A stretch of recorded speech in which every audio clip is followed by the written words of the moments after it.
যেহেতু আজ শুক্রবার আর হাজবেন্ড রয়েছে সেহেতু আমার বিছানা তোলাটা আজকে আর হচ্ছে না। আমি সোজা চলে গেলাম ব্রাশ করতে, ব্রাশ করে মুখ ধুয়ে তারপরে আমি ঝাড়ু দিয়ে নিলাম। পুরো ঘর ঝাড় দেওয়ার পরে আমি রোজকার মতো চলে গেলাম এবার উঠোন ঝাড়ু দিতে। উঠোন ঝাড়ু দিয়ে মেন গেটের বাইরের রাস্তাটাও ঝাড় দিয়ে নিলাম। তারপরে আমি রান্নাঘরে চলে এলাম, রান্নাঘর ঝাড়ু দিয়ে সব দরজায় দরজায় জল ছিটিয়ে তারপর লেগে গেলাম গ্যাস পরিষ্কার করতে। গ্যাস মেজে মুছে পরিষ্কার করে তারপরে আমি বসিয়ে দিলাম চা বানিয়ে তারপরে বাবা মাকে আগে দিয়ে এসে তারপরে আমরাও খেয়ে নিচ্ছি। সেই ক্লিপটা নিয়ে নিই আমাদেরগুলো। তারপরে মা গতকাল নিয়েছিল মাছ, সেই মাছগুলো মা বাছছিল। তারপরে বাবা বাজার থেকে মাংস নিয়ে এলো, আমি বেছে ধুয়ে মাকে দিয়ে এসেছি কারণ মা উনুনে রান্না করবে মাংসটা। আর আমি কিছুটা মাংস সরিয়ে রেখে কিমা করে নিয়েছি কারণ আমি বানাবো এখন ম্যাগি। কারণ হাজবেন্ডের সকাল সকাল খেয়ে অভ্যেস হয়ে গেছে ওখানে, তো সকালে ওর খিদে পেয়ে গেছে আর ভাত হতে যেহেতু একটু সময় লাগবে তো বাবাকে বলেছিলাম ম্যাগি আনতে, তো সেই ম্যাগি এখন বানাচ্ছি। আর বাবা যেহেতু মাংস নিয়ে এসেছিল তো ভাবলাম যে একটু চিকেন কিমা করেও দেওয়া যাক ম্যাগিতে।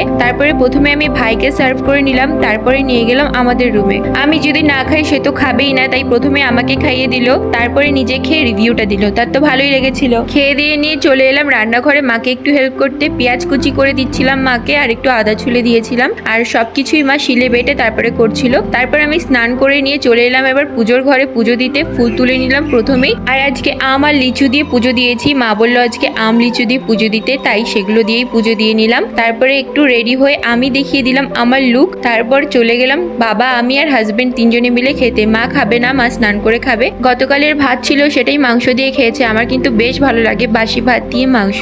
আজকের মেনুতে ছিল মাংস, চিংড়ি মাছের বড়া, চিংড়ি মাছ আর বরলি মাছ দিয়ে সর্ষে বেগুন। তারপরে আমি বাসন কটা মেজে নিয়ে ঘর মুছে চলে গেলাম এবার শরবত করতে। যা গরম পড়েছে তো আমি একটু ট্যাং এনেছিলাম, ট্যাং দিয়ে বানিয়ে নিলাম শরবত। শরবতের মধ্যে দিয়েছিলাম লেবু পাতা, লেবু আর পুদিনা পাতা আর একটু চিনি লবণও মিক্স করেছিলাম কারণ ট্যাংয়ের মধ্যে না অত একটা মিষ্টি নেই। এই গরমে এত সুন্দর ঠান্ডা ঠান্ডা জুস খেয়ে সবাই একদম ঠান্ডা হয়ে গেলাম। আমি তো এতক্ষণ ধরে এটাই ভাবি কি ব্যাপার মোবাইলের খোঁজ করে না এখনো।